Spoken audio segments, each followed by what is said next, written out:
kişinin gecə qalxıb qıldığı namaz, gecə namazı. Əsl müminin xüsusiyyətidir. Fərz namazlardan sonra ən əfsəl namazdır gecə namazı.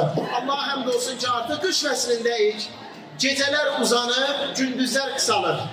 Gündüzlər həm sərin, həm vaxtı, saatı qısadır, oruç tutmağa əlverişlidir.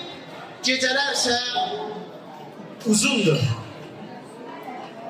Gecə başlayır məğrib namazından davam edir sübh namazına qədər. Məğrib namazını qıldın, işa namazını qıldın, artıq sübh namazına qədər Qiyamul Leyl adlanan o namazı qıla bilərsən. Ən əfsəl vaxtı isə gecənin axır 3'də biridir. Gecənin axır 3'də biri isə başlayır təxminən gecə saat 2'də, 2'nin yarısında. Allah Teala hər gecə özünə layiq olan tərzdə dünya səmasına elir. Gecənin axırına qədər gözləyir. Deyir ki, məndən istəyən yoxmu onun istəyin verim?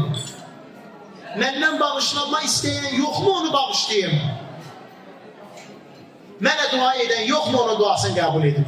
Ey Cəbrail, ey Muhammed, Cəbrail aleyhissalam deyir. Bil ki, müminin şərəfi, başının ucalığı gecə qalxıb qıldığı namazdır. Qalxmaq 2 rükət, 2 rükət, 2 rükət, 8 rükətə qədər qıla bilərsən.